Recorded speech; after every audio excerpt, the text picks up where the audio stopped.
There was a time when gaming was simple. No online updates, no DLC, just you, your TV, and a joystick. And in that golden age of the early 80s, two names ruled the living room battlefield: Atari and Intellivision. Now, decades later, one of gaming's oldest rivalries has come full circle.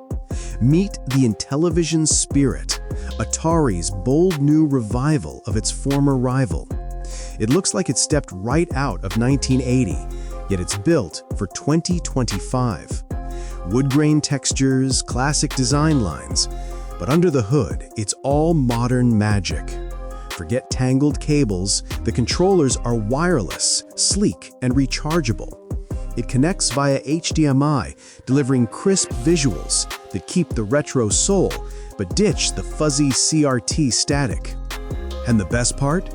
It comes preloaded with 45 classic games, from sports and strategy hits to iconic titles like Boulder Dash and Space Armada, Intellivision's legendary twist on Space Invaders. Each game even includes its own controller overlay, a loving nod to the original system, where every title had its own unique control map. It's nostalgia reborn, but refined for a new generation. Think of it as your childhood console finally upgraded to match your grown-up life. The irony? Back in the day, Atari and Intellivision were sworn enemies, locked in a marketing war that helped define early gaming culture, a kind of proto-Nintendo versus Sega. But last year, Atari made a historic move. It bought Intellivision, ending one of the oldest rivalries in tech. And with the Spirit, it's not just preserving history, it's rewriting it.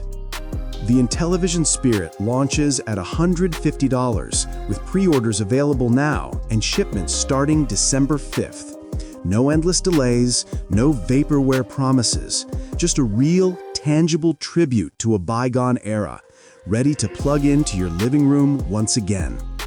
The Spirit isn't just a console, it's a bridge between generations, proof that the pixels, the sounds, and the memories that started it all still matter.